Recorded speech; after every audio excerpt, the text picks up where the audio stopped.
When I was going through, when I was going through life coach certification, I was able to observe a coaching session that changed my perspective on relationships and connection forever. And so I'm going to share with you what I learned there, and you may feel like you already kind of knew this, but I think it really does have the power to change your business, change your life.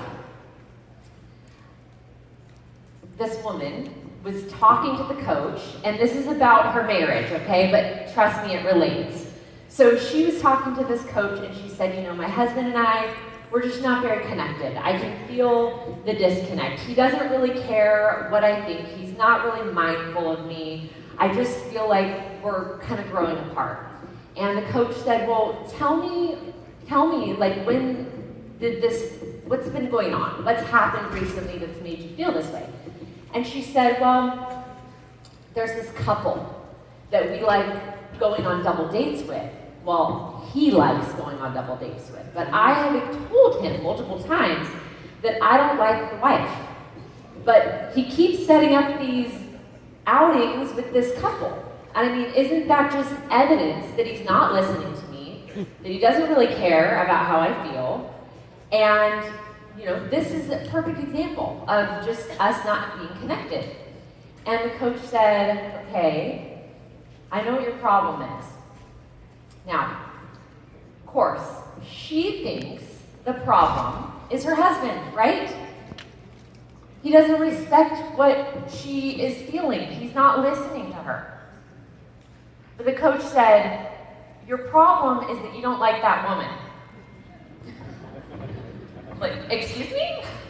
She's like, I don't like her. What do you want me to do? I just don't like her. And I'm simply making requests of my husband, and he's not listening.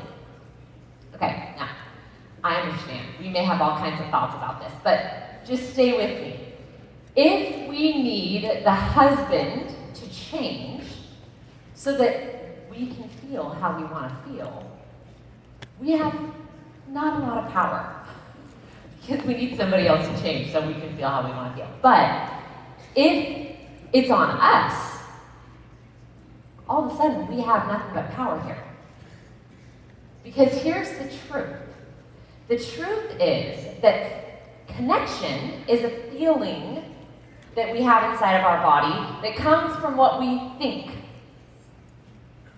So when you think about the people that you work with, when you think about the people that you're associated with in this journey, the people, your future partners, your current partners, your upline, your downline, your crossline, all the feelings you have about them are coming from what you think. And I'm going to prove to you that all of this exists in your mind, because think about this for a minute. You have probably a friend or somebody from college that you still are really close to. I mean, you don't talk a lot, but when you do, you pick up right where you left off, right? But if we reached out to that person, they may say to us, we've kind of drifted apart. We're not really close anymore. And how is it possible that two different people could have two different thoughts about the same relationship? It's because really the relationship exists in your mind.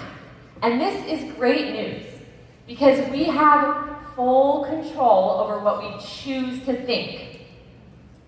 Now, we may have automatic thoughts about someone. You may think, she's not really my kind of person, which then is going to lead us to being judgmental and pulling away from them and really reinforcing that they're not your kind of person.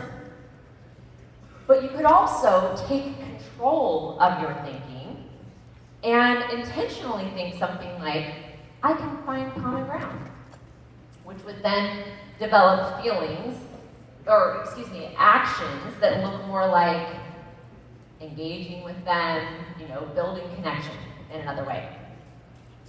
So how do we encourage connection with people when we're not really feeling it? There's a recipe.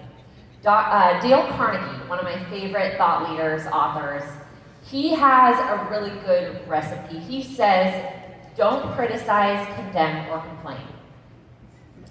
And I'm going to put that into action for you, okay?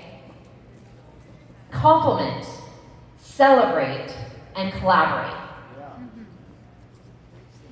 If you are still not feeling it, you try celebrating this. You don't even know what to celebrate about this person you're working with. You don't even know what to compliment them on. You don't know how to collaborate with them. This next piece of Dale Carnegie advice comes in handy. Become genuinely interested in other people. Now, this is the recipe for success right here. And really what this looks like is getting curious. Because people are so lovable up close. The more we get to know about them, the more curious we are about what makes them tick, it brings us together. So what this might look like in a team setting is working hours together. Maybe you gather at events. Maybe you circle up and you do squats. Many of you did that with us at the last method at every break, okay? Maybe you are doing dinners together or doing your own version of team celebration and awards and congratulations when people are hitting ranks.